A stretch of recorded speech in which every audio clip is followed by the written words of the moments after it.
Welcome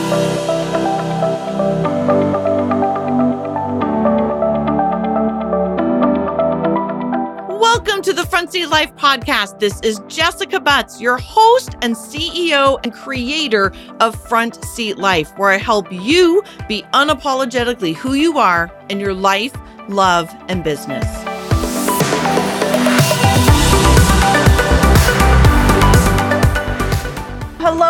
Hello, Front Seat Lifers. I am so excited you are here with me today. I have the incredible Sara Dean with me. She is a dear friend of mine. She is now in my mastermind. She is an all-around absolute badass. And I wanted to have her on here as another motivational and inspirational story for you about, yes, I can. I think there's so many of us, and I've heard this from clients for so many years about why I can't do this and why I can't do that, and my kids, and I'm married, and where I live, and my education, and we make all the excuses. And I love talking to people like Sara and others that I will bring you throughout the summer, of people who say, yes, I can. Yes, I can. There's no reason that you can't. It is a limiting belief. It is a limiting mindset. Any one of us can do anything we want at any time in our life. And today's podcast episode is an exact example of that. So not only is it motivational and inspirational, but it's also filled with practical tips on how she did what she did, how she left her very successful business and went into podcasting, and how she's kind of built that into an incredible business herself. So stay tuned, enjoy the episode. As usual, please pop over to iTunes, give us a review, 5 stars, please. I would love that. And as at the end of each episode, I read your reviews, and I do value them and love them so much. So enjoy today's episode, and I will hopefully see your reviews over on iTunes.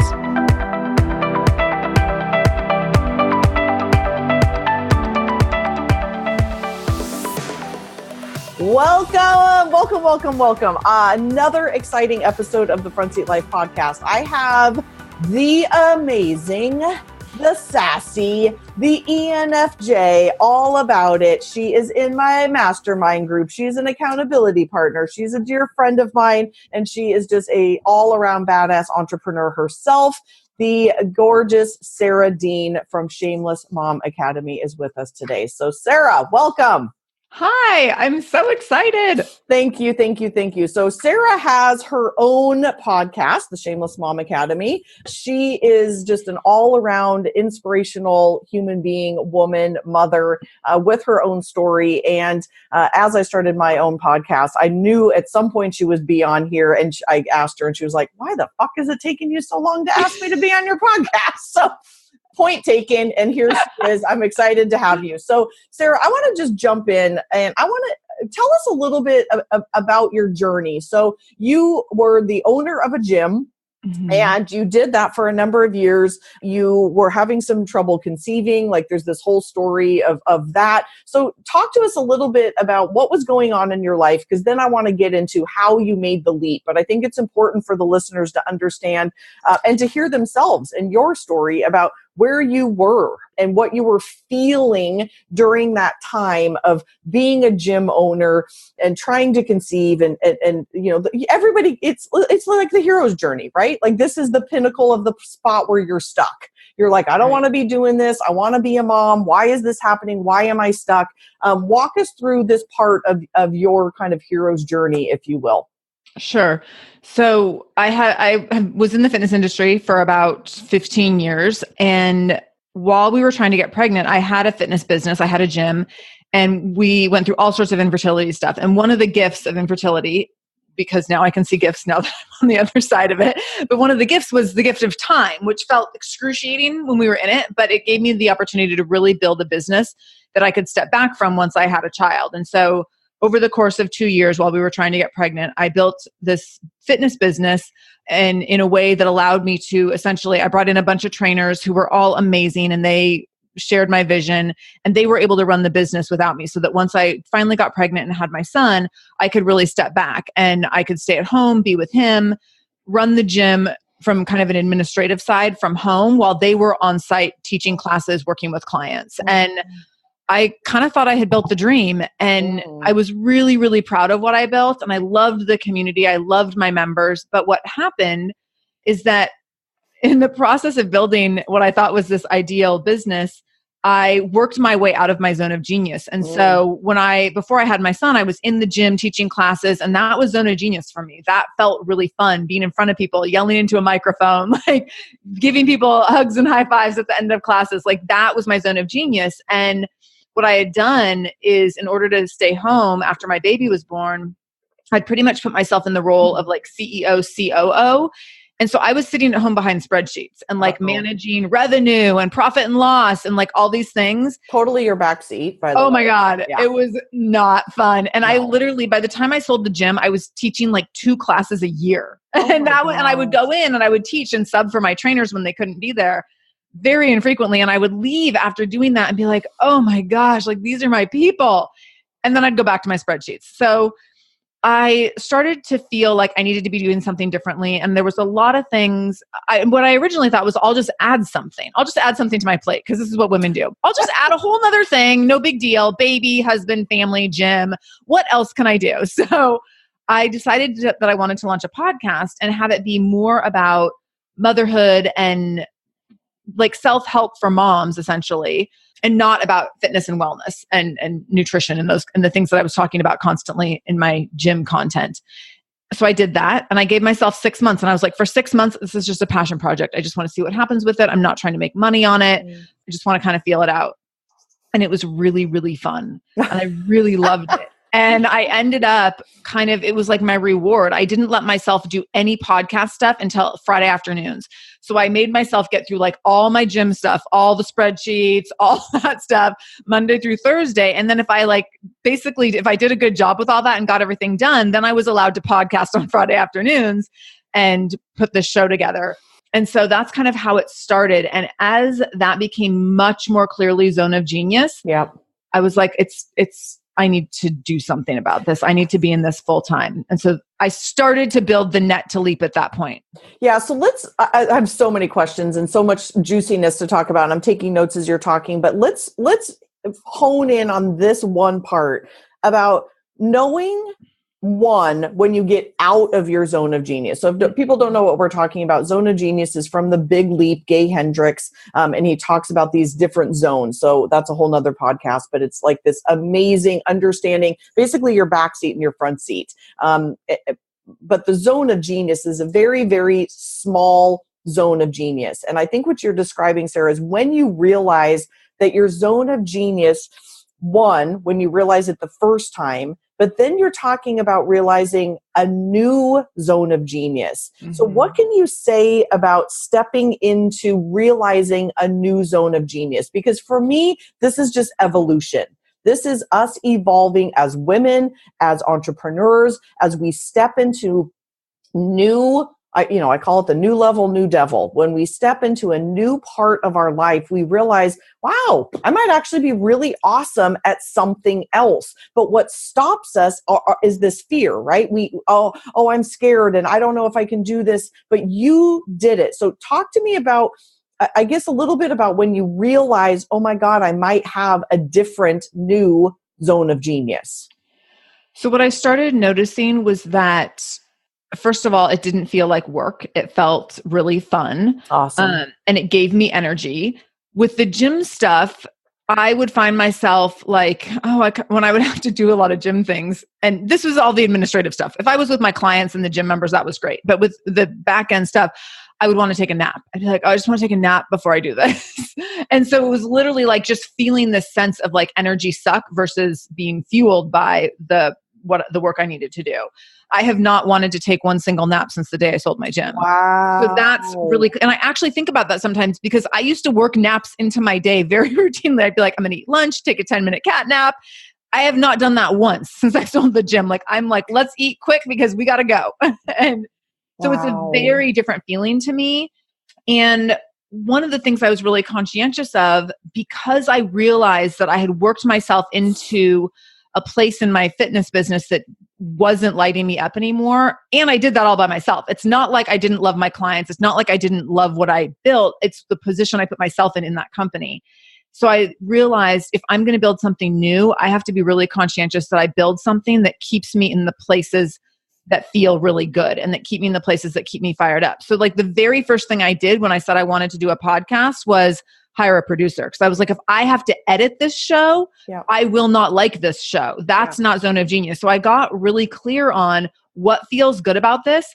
And I'm only going to build things around this that feel good. Yes, I want it to be profitable. Yes, I want to make money. I want to impact lives all over the world, but I have to do that in a way that feels good to me and that is moving in a trajectory that will continue to feel good so that it's not that I'm not going to work my way out again. Hallelujah. Hallelujah. Because this is what so many people do is they jump in and they think, I got to do it all. I got to do everything. I just was giving a talk yesterday and I was talking to about 100 realtors about the fact of staying in your front seat and that we've got to hire this stuff out. So do you believe that your zone of genius can change? Yes. And how does that happen? That's a good question. I don't know that it changes. I think it evolves. Yes. I was just thinking the exact same thing. Yeah. Yep. So I think you like find a part of yourself that was there. Yes. And you're like, oh, that felt good. I mean, for me, this happened when I started teaching spin class. And I remember teaching spin class in a tiny little studio with like 6 people. And I was like, oh, this is kind of fun. And then I got to go teach in a room of 30 people with a microphone. And I was like, whoa, this is amazing. and at first when the gym owner said, we need to hook you up to a mic, I was like, oh, I don't need a mic. I do this without a mic. And I was actually nervous about it. I was like, oh, like this, I'm going to be super loud. Like this is going to be weird. And then I loved it. So the evolution for me was that like, I knew I liked a platform and I knew I liked to be a leader, but I didn't know that like, I love a stage. And so I think that there was an evolution to that for me that like, I kind of got pushed in a certain direction and tried it out. And I was like, oh, that feels really, really good.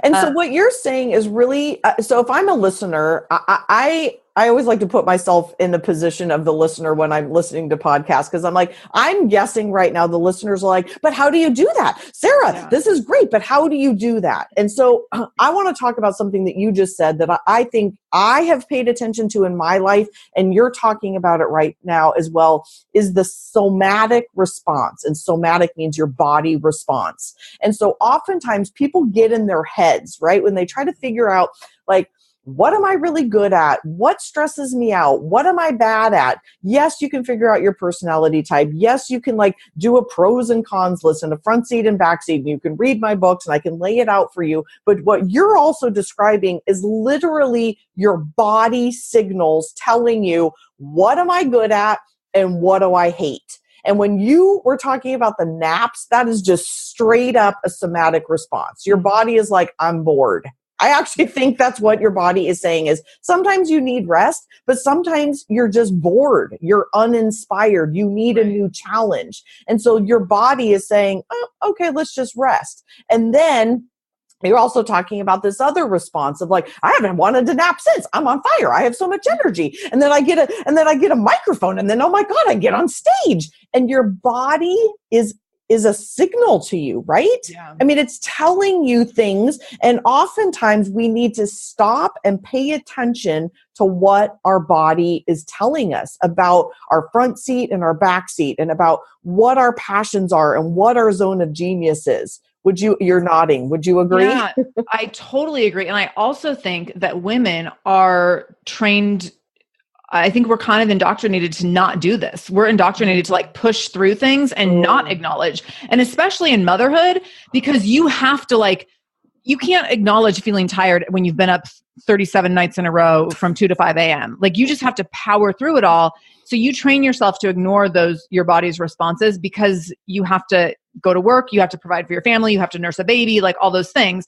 And women in general, I mean, take motherhood out of it. I think women in general, because we live in a male-centric world, we're not trained to tune into what we feel and our body's responses. So like tapping into my intuition is something I've had to be really conscientious of in the last few years, because I'm a high achiever and I just want to know like, what's the next thing I can get an A+ on? And so I have to really check in and be like, how am I feeling about this? What is my body doing? And a great example for me, which I think you could probably relate to, is when I recently hosted my first live event in Seattle. And so two things happened. First of all, as I went and looked at the event space, and I've told you this already behind the scenes here, but I went and looked at the event space at the Sheraton in downtown Seattle, and I like walked out with like goosebumps, literally goosebumps. And I got in my car and I put on a song, and I had the whole drive home, I had tears in my eyes and goosebumps. And I was like, I'm terrified to do this. I have no idea if people will come. And also, I know that I will completely rock this and change people's lives if I do it. So even if 7 people come, it's going to change 7 people's lives. So I ended up doing it. And from the moment that event kicked off, again, I had some nerves around it, but I wasn't nervous. Like I didn't think I wasn't going to be able to perform. I was so excited. And it was a very visceral feeling, like walking into the room the first morning, again, goosebumps, tears in my eyes. Like, I can't believe I get to do this. This is going to be one of the most incredible things I've ever done. And so that like really acknowledging that that's what I was feeling, and listening to that rather than, I'm like, I didn't look at any other event spaces after I had that experience, because I was like, this is where I'm supposed to be. I don't need to go see anything else. And that's something that I probably previously would have been like, well, I probably should get some, get estimates from 7 other companies and put them on a spreadsheet and compare and do data analysis, and I was like, no, I'm just going to listen to this. I want my people in this space. It feels really, really good, and I'm going for it. Yeah. So I want to get back to that, but just for the sequence of this podcast, I want to go back to something that we were talking about, and then I want to get how you push past your fear, because I want this to be helpful for the listeners, and so many people ask me that, and you're talking about how to push past fear, how to leap. But before we go there, is I think what you're describing is a zone of excellence. So again, going back to Gay Hendricks, his 2 top categories are zone of excellence and then your zone of genius.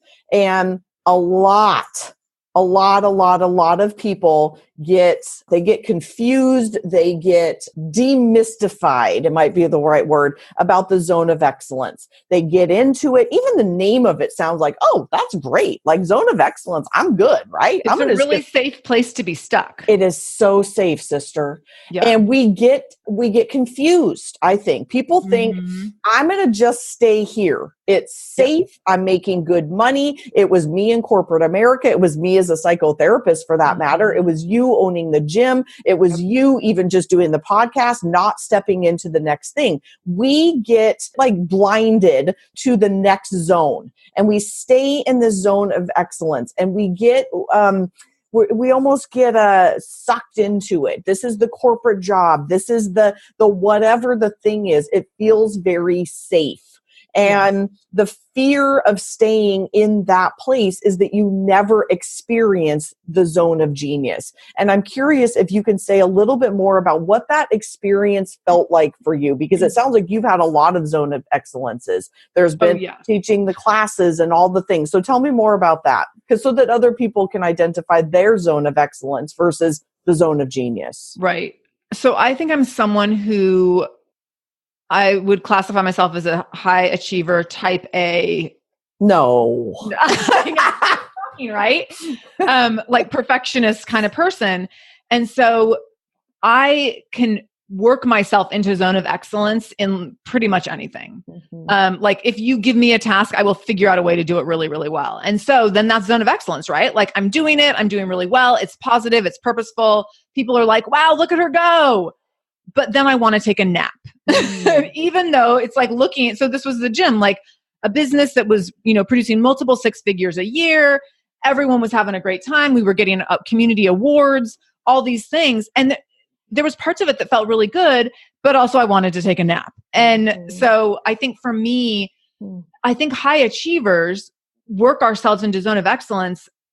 I wouldn't say easily, but that's what we're used to doing. So we just figure out how to do that over and over again. And we replicate that in so many areas of our lives. And getting into that zone of genius, it's way more risky, which feels very uncomfortable to a perfectionist. It's way more risky, which also feels very uncomfortable for a control freak type A kind of person. So I think that someone who is a high achiever and type A control freak, perfectionistic kind of person really thrives in zone of excellence, not in the sense of maintaining happiness, but they are quote unquote successful and never pushes themselves to zone of genius, because the high achiever perfectionist type A kind of person doesn't want to take the risk associated with going into zone of genius, because that feels scary and there's not a blueprint to do it. You might fail. It might be super ugly. It might be messy. And so I think that I'm just discovering this in the last couple of years. Like, how do I just consistently push myself to be in zone of genius versus staying in zone of excellence? And how do you do that? Because I'm guessing people are wondering. What I wanted to ask is, how do you keep pushing through, and why? I do the scary things. And I have this firm belief that anyone can be Oprah. Oprah is not special. She is uniquely talented at what she does, but she's not special. And all of us have those things in us. And I think there's something different. I mean, we always think, well, I could never do that. I mean, this is, I think, huge with Rachel Hollis right now. People are like, well, why should I even try to start a mommy blog? Because look at Rachel Hollis. I'll never be her. So we have all these people that we look up to and we think, oh, well, someone's already doing that and they have 7 million followers and a 6-figure business or a 7-figure business. Why even bother? And so we look at that and we don't even try. And I think that for me, what I continue to tell myself is that anyone can be Oprah. Anyone can be Rachel Hollis. Anyone can be Tony Robbins.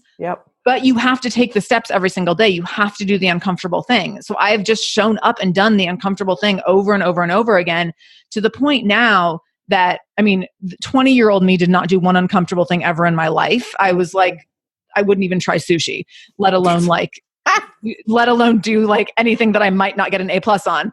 And now I make myself do every single thing that is like a little bit scary, but a little bit exciting. I'm like, okay, well, that's the thing I have to do. Like, that's literally the criteria. Does it feel equal parts nerve-wracking and exciting? Then you have to do it. Damn it. That's how it was with a live event. I was like, that might be really awesome. And also I'm terrified. Crap. Okay. That means I have to do it. And what you're talking about right now reminds me of 2 of my favorite books of all time. One, The Slight Edge by Jeff Olson. Yes. And the other, Big Magic by Elizabeth Gilbert. Yep. And so Elizabeth Gilbert and the Big Magic talks about ideas come and land on you like a butterfly. And if we are given an idea, we then have to take a little bit of the slight edge. So these 2 things come together to do what you're talking about. Is we get an idea. Oh my God, maybe I should do a podcast. Like, where does that even come from? It came from somewhere. It came from God, the universe. It came from reading a book. It came from stepping into who you're supposed to be in this world, because ideas come to us just like that. And then it is stepping into the fear. And Jeff Olson talks about this of the slight edge, of that you just take baby steps. You do the thing every single day. But what holds us back, and we'll talk about that in a minute, is this fear and the ego and trying to keep us safe and keeping us complacent, because we're given this idea and so many people just go, shut it down. I'm not good enough. I'm not smart enough. I've got too many kids. I'm in debt. I can't do the thing. Instead of, what if? What if I say yes to this next step? And I always like to think of this as a choose your own adventure book. If you never leave where the chapter that you're in, you're going to stay in that goddamn chapter for the rest of your life. And people are like, oh, I don't know why things aren't moving forward. And it's because you're not saying yes. Like, a choose your own adventure book works as, you're in a chapter, that chapter ends with a question, this or this.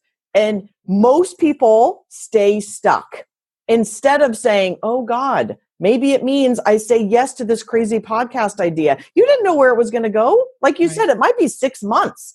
And then now it has turned into 2 years, twice a week. How many episodes? 335? 340, I think. 340 episodes, and a live event, and a mastermind group, and a movement. But if you hadn't said yes to this idea, this butterfly idea landing on you, and then taking the steps every single day. I mean, you weren't making money in the beginning. You didn't know what the end result was going to look like. You said yes to the thing, and now all of the steps sequentially after that have started to line up for you. And again, this is just the beginning. Like what can come after this is also out there and open for you. Right. All right, front seat lifers. Oh my God, I'm so excited. I am doing something I have never done before. I am doing front seat life summer school for all my girl boss ladies out there. This is for the entrepreneurs that are kind of just starting out and or have been flailing in their business. They're kind of all over the place. They can't get their shit together. They don't know what's wrong. They don't understand because they haven't built the foundations of their business. So for the entire month of July and August, and then a huge epic one-day implementation and integration session in person or live stream on September 4th, I am going to help you get the foundations of your business together. We are going to cover what to do first and when, your website, your logo, your email list, all the stuff, social media, when, where, how often, what is your point of view, figuring out what your niche is so you can be rich and not broke, your front seat and your back seat, building a team, when to do it, how to do it, and figuring out don't do stuff that you suck at, how to stay motivated, support, mastermind, and accountability partners. What is your zone of genius? Scheduling, which is time blocking, what's important to you, CEO time, rocks, 90-day goals, which has changed my business and my client's business, mindset, and then of course, lastly, my signature system, the 3S method of structures, systems, and singular focus. It's time to put your money where your mouth is. For those of you, and I know you guys because I've had millions of you as my clients, maybe not millions, hundreds of you as my clients, you're flailing. You've been making this promise to yourself and to your spouse, and you're saying you're going to get it together, and you never do. This is your opportunity to get everything in one place. It is Front Seat Life Summer School. We're going to get you in June. It starts July 8th. Every Monday at 9 a.m., I will be giving you content. You will then be doing homework, and you will end the week with implementation. That is an 8-week process. And then again, we have an epic full day. You can come to Seattle, you can live stream it, where we will do an entire day of integration and implementation. This is it, guys. I'm so excited to bring you this because I have been hearing this from my clients for years that this is something that they need and want. And I am finally bringing it to you all summer long. Get yourself signed up. It's only open May until June 25th. That's it. I will see you there.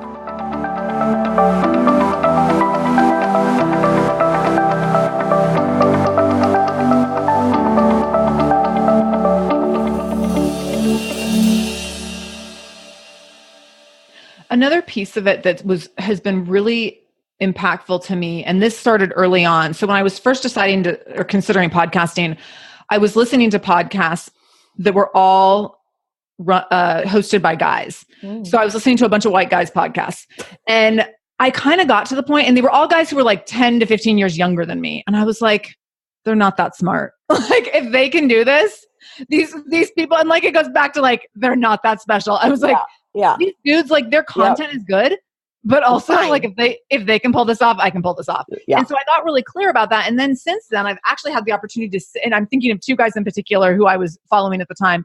I've actually gotten to sit in rooms with those guys who have multi-million-dollar businesses and like sit around a table with them and see kind of the inner workings of their businesses and their personal lives. I'm like, they don't know what they're doing any more than anyone else. Yeah. And we have this perspective or perception that everyone else knows what they're doing, that everyone else has a game plan. They have all their ducks in a row. They know exactly what they're doing. And we just are the ones that can't figure our shit out. Yeah. And that's such a lie. Like every single entrepreneur I know is figuring it out as they go. Yep. No one has it. So whoever you're Oprah. Oprah's still figuring it out as she goes. Yep. Every day she's like, what's the next right step? Yes. We're all doing the exact same thing. Yes. And I was watching, so I know that you actually coach with this person, and I watched a live video she did just yesterday, I think, Rachel Rogers, somebody we both respect tremendously. And she did this, she's doing an event in France, and she was saying that people are sending her these messages of like, oh, I watched the video last night. How good was this, dude? She was like, so good. Having people say, oh, can I come do the video for it? And can I come be your yoga instructor? And she was like, no, thanks. I already have people, and I don't let people come for free. And they were all saying, well, it's the only way that I can come. And she's like, it's a year away. And you're an entrepreneur. And it goes back to everyone can be an Oprah. Why are you limiting yourself a year ahead of time for $5,000? Like the mindset that we stay in the zone of excellence, like we stay in the zone of a paycheck, right? Right. We stay in the zone of, I have to be in this 9 to 5. Where's my health insurance going to come from? What's my IRA going to look like? No one's going to be paying me, for my vacation time. Like, think outside the box, people. There's so many opportunities out there. There's so many options out there. And so Rachel was just saying, like, figure it out. Instead of it being in this limiting mindset of like, oh, I wish that I could afford that. And she's like, you can. Her exact quote, can I drop an F-bomb? Yes. Her exact quote was, yes, the fuck you can. Yeah, I died. You can figure it out. I'm in love with you. Yeah, yes, the fuck you can. And so, yes, you can.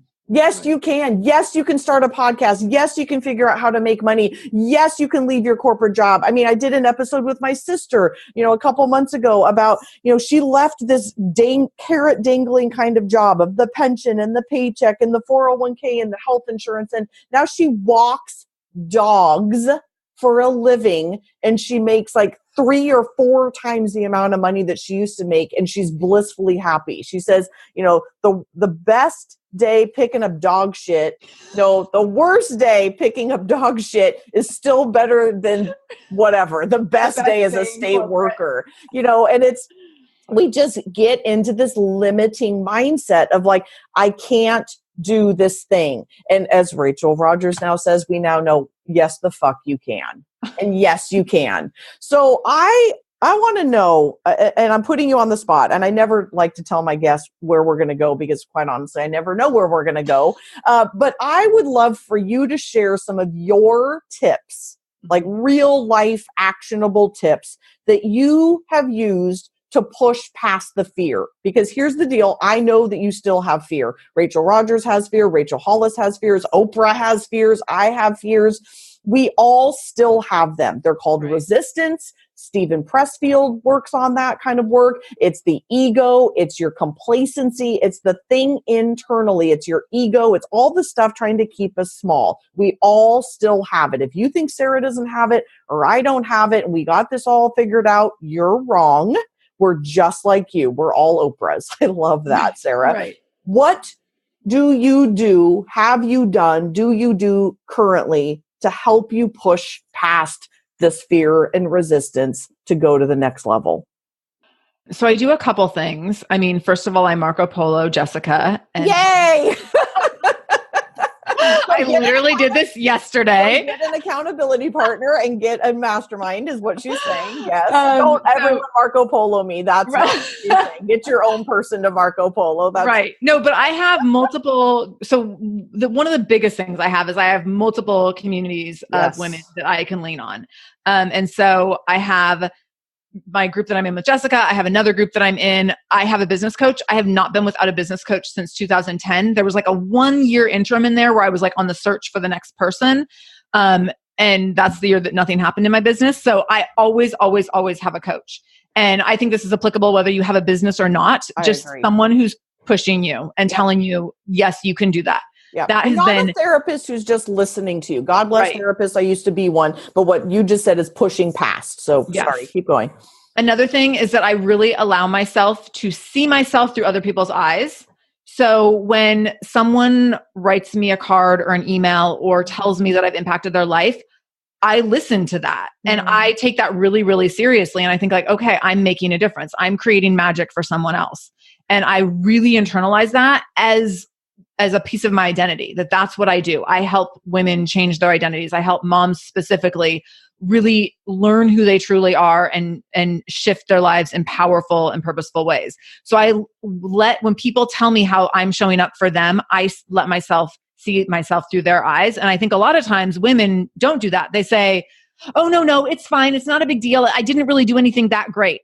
And I'm like, oh no, I did do something great. And thank you for letting me know. Awesome. Yes. And like doing it in a way that's appropriate. And like, you can be humble and gracious and still see yourself through someone else's eyes. Yeah. Another thing I do is I write affirmations every morning, which I will tell you, I tried to start this a couple of years ago and I felt like it was ridiculously cheesy. And the method I was following at that time, it was like you were supposed to read them out loud and I would like sit on my couch and read them. And I just felt so dumb. And so I stopped doing it. And then I reintegrated it like a year ago. And I don't read them out loud, but I do write them. And I write the exact same ones every day in the exact same order. And it's just like routine.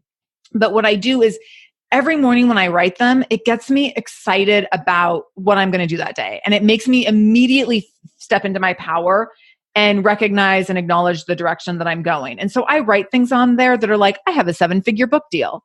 I give $50,000 to charity every year. I'm nowhere near these things actually happening, nor do I know how they're going to happen. Yep.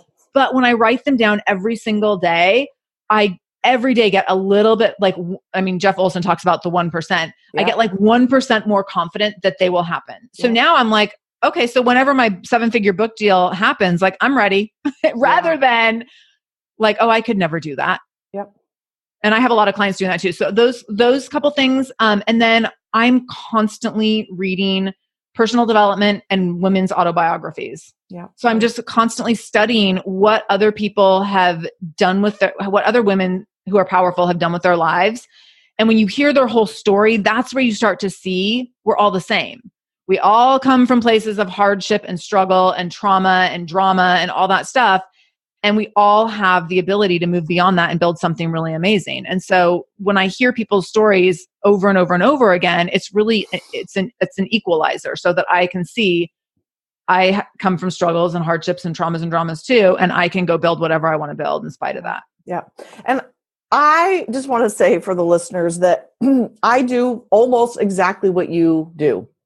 And I don't think that that is any surprise. And it doesn't mean that you're not amazingly awesome. It means that we're all the people that are achieving the things that people want to achieve, we're all doing the same stuff. Right. Oprah's doing it. Tony Robbins is doing it. All the people are doing the same shit. They're doing a morning practice. They're hanging out with like-minded people. They have coaches. They have affirmation. I write goal cards. We visualize. We have vision boards. We have people who push us in our lives. We have people who tell us the truth in our lives. We hang out with people who are doing cooler and bigger shit than we are. It doesn't mean that they're better than us. They're just further along than us. And everybody is doing similar things because it works.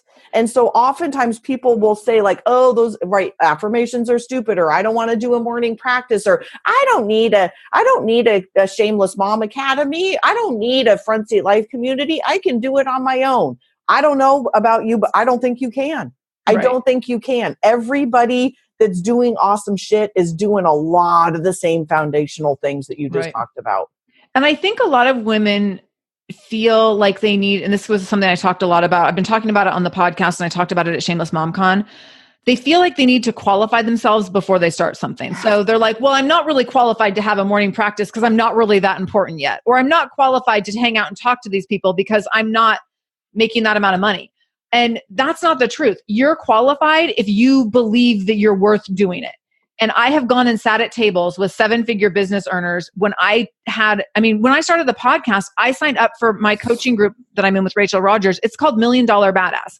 I had the podcast that maybe had made $11,000 that year. And I'm like, I'm going to go sit in a group with women who have multiple 6-figure businesses that are trying to scale to 7 figures. I am in no way qualified to sit at this table, except for that I want to be one of them. Yeah. So I'm giving myself a seat at the table. And so I think with these practices, a lot of times we think, well, I have to wait till I get to this certain point, and then I can do the affirmations or write the things or have the dreams or take the next steps and hang out with these people, or even like say hi to these people in a hallway at an event.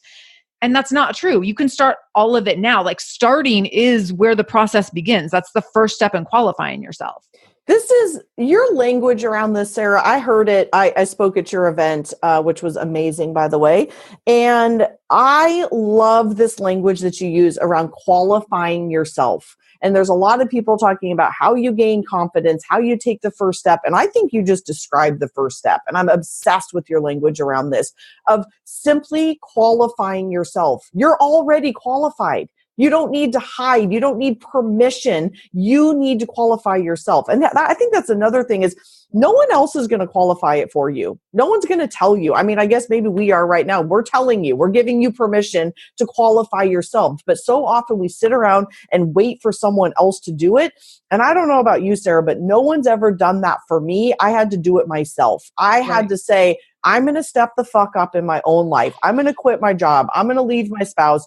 I'm going to go back to graduate school. I am worth this. I am worth living the life that I want to live. I am worth getting a graduate degree. I am worth quitting my job. I am worth going back and doing these things. I am worth hiring a $15,000 coach. I am worth this stuff. And it is amazing.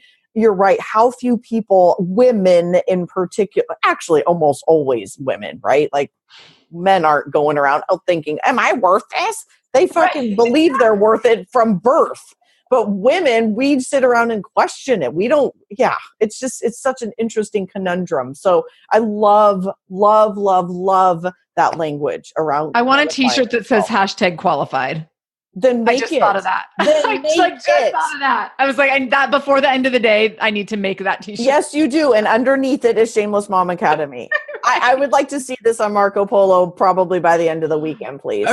Okay, great. You can get it on Etsy. I buy all my like one-off shit on Etsy, and then I'll help you get a Front Seat Life that's your version of qualified. It really is. It's #qualified. Just qualify yourself. Totally. You're worthy of whatever you want to do. You're worthy of spending $30 to be in a Front Seat Life community. You're worthy of coming to, I loved watching the moms fly in from all over the country to qualify themselves to come to your event in Seattle. I have not been that inspired for a long time. Watching these women qualify themselves, leaving their families, leaving their kids, flying to Seattle to spend a weekend at a conference. There are fewer things that just say, I matter. I matter. I matter as a woman. I am not just a mother. I am not just a wife. I am who I am. I am qualifying myself to spend the money on making myself a better person. There's just a lot of power in that. Yeah, definitely. I had a woman who had never flown before, and I had another woman who missed her kid's birthday and her wedding anniversary.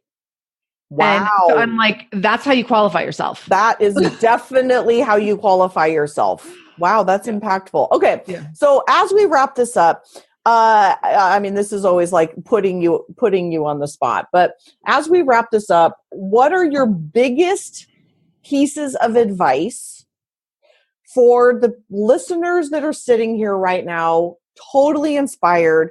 I want to play. How do I qualify myself? I want to quit the job. I want to leave the husband. I want to start the thing. I want to write the book. I want to do whatever. What are your pieces of advice for yes, you can? I think the first thing is you give yourself permission to take a step. And that step might be that you go update your LinkedIn profile. The step might be that you go buy a URL. The step might be that you hire a coach. The step might be that you just start writing affirmations. So the steps can be like anything, but you give yourself permission to go from dreaming to doing by taking one step. And then from there, you can figure out the next step. So if you decide to, maybe the first step that you take is to go update your LinkedIn profile.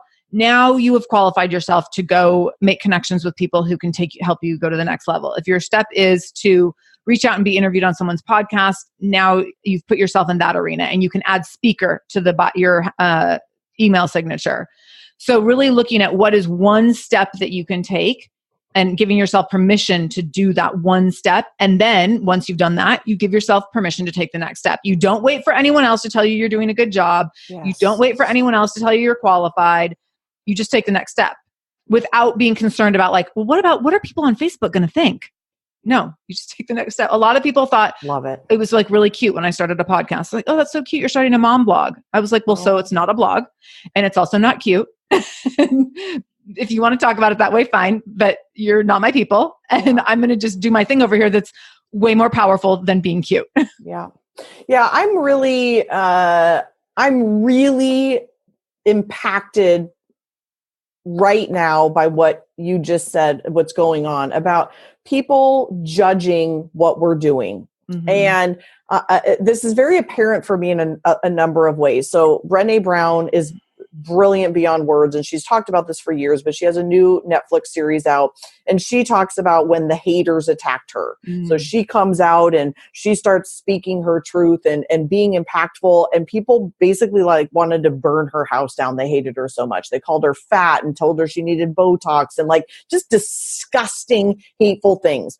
Beyonce puts out this absolutely brilliant new album, love it or not love it, but the haters on iTunes, it is truly unbelievable to me that are ripping on her talent. This new artist out there, she's not all that new, but recently popular, Lizzo, she's out there doing all these amazing things, owning her weight and owning being a big black goddess, she calls herself, and all the haters hating on that. And that you put out a podcast and people are like, oh, look at this cute little thing. People are doing that to minimize their own uncomfortability. Yes. And they aren't doing shit, and it makes them uncomfortable. Yep. So they either ignore it. I mean, I'll post something. It's amazing to me. I'll post something about like fucking TV or something, and I get 220 comments or likes or something, and then I put out an awesome podcast episode and it's like crickets. And I think it's partially just because people are really uncomfortable when we are stepping into a new level, because oftentimes they're not doing it. This is less about judging those people and more about what you're talking about, of giving ourselves permission. I'm here to tell all the listeners right now, people are going to judge you. People are going to be uncomfortable. They're going to question you. They're going to, why are you doing this? Why don't you just do this? Why are you leaving the gym? I don't understand the podcast. Why don't you just stay doing this? And it's not about you. It's about them. And we have to put some earbuds in and just go, la, la, la, la, la, la, la. I cannot hear you. And that's also why it is absolutely, utterly critical to hang out with like-minded people. We have to have coaches. We have to have people like you and I, Sara, and others in your lives that say, yes, you can. Yes, you actually can. Granted, you need to have a plan, and you need to not like throw spaghetti on a wall and hope that it sticks. You need to have a plan, but the naysayers out there in the mogul world are going to try to keep us small because it makes them uncomfortable. Right. And sometimes those naysayers are your partners and your parents and your in-laws and your sisters and your kid. Like, sometimes those people are really close to you, so you have to figure out how you're going to manage that. Yeah, that's a whole nother podcast. I know. I was just thinking like, oh my God, we could talk another 45 minutes about that. Okay, I'll have you back. Part two. Part two. Stay tuned, everybody. Part 2. Okay, we need to wrap this up. Sara, tell us how people can find you. So how do you want us to love on you? So I'm on any podcast platform at the Shameless Mom Academy is the name of the show. And online, if you want to connect with me, you can go to shamelessmom.com. And we have a free Facebook group for shameless moms. There's a couple thousand people in there, and it's really, really awesome, where women are connecting every day. And that's if you go to shamelessmom.com/Facebook. Awesome. Thank you. Thank you. I mean, you can tell I get so fired up about this. Sara was like, we're Marco Poloing last night. She's like, what are we going to talk about? And I'm like, I don't know, just like how fucking inspirational you are and how awesome you are. And she's like, I can do that. That sounds great. Send me your Zoom link and it sounds great. So love you, girl. Thank you. Oh my gosh. Love you too. Thank you. Thank you. For all the goodness that you're doing in this world. And thank you for sharing with my community. And thank you, listeners. I'll see you guys next week.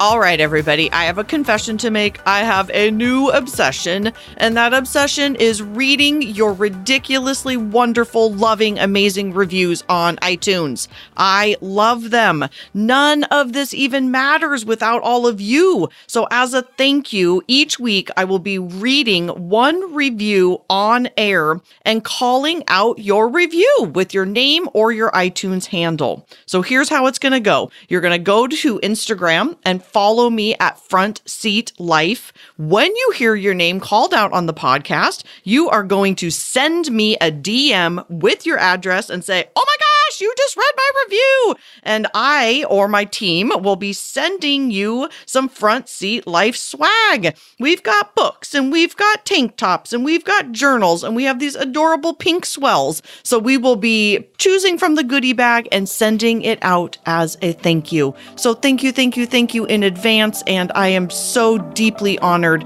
to have the opportunity to thank you back.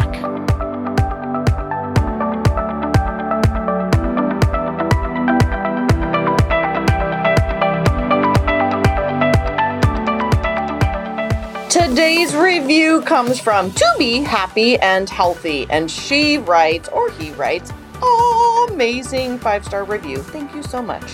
They say, every episode resonates with me in one way or another. I came across you in the beginning of my entrepreneur journey, and your message has been pivotal, not only in my career, but also to my relationships with my loved ones as well. A million thank yous for sharing all your knowledge to the world and changing lives. Thank you so much. These mean the world to me. It's a funny thing putting out content into the ethers and never hearing back. So things like this mean so much to me. So much so that my team is going to send you some Front Seat Life swag. So go ahead, To Be Happy and Healthy, and go over to my Instagram page at Front Seat Life and send me a message and say, "Oh my God, you sent me, you read your review," and we will send you some swag. So thank you so much. And for everybody else, keep up your reviews. They absolutely mean everything. Thank you.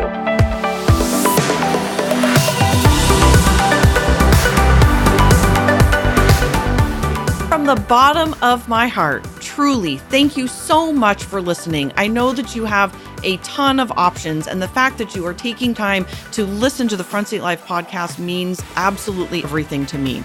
If you're interested in learning more about the Front Seat Life way of life in the community, there's a couple ways that you can do that. First is always starting with your personality assessment tool. It's available on my website at jessicabutts.com. It's totally free, and it will help you figure out your personality type so you'll have some idea of what we're talking about. Next is, if you're interested in hiring me for a keynote or some coaching or strategy days or the fabulous and amazing Front Seat Life community, you can find out all about all of that at jessicabutts.com. Thank you so much for listening, and I'll see you next time.